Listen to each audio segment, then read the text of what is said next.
Hello, আসসালামু আলাইকুম everyone. আপনাদের সাথে শেয়ার করছি ঘরে তৈরি পেঁয়াজি। তার জন্য ডাল বেটে নিয়েছি, মরিচ পেঁয়াজ কুচি করে কেটে নিয়েছি, তারপর লবণ, হলুদ, মশলার গুঁড়ো এবং সামান্য আদা রসুন বাটা দিয়ে ভালোভাবে মরিচ পেঁয়াজটা মেখে নিচ্ছি।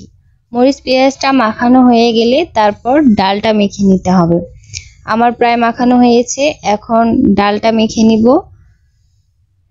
ডালটা একটু ভালোভাবে মেখে নিতে হবে যাতে মশলাগুলো সব ডালের সঙ্গে মিক্সড হয়, তাহলে স্বাদটা ভালো আসবে। তার জন্য আমি ডালটা এখন ভালোভাবে মেখে নিচ্ছি।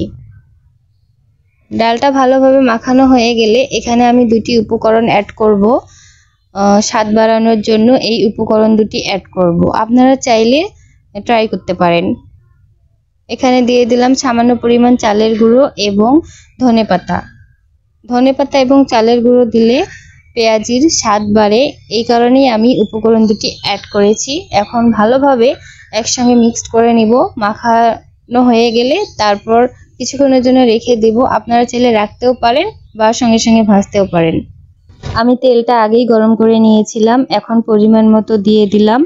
এখন চুলার আঁচ কমিয়ে ভেজে নিতে হবে।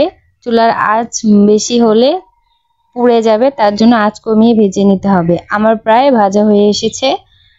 এই যে ঘরে তৈরি ইয়ামি পেঁয়াজি, চাইলে আপনারাও ট্রাই করতে পারেন। ধন্যবাদ।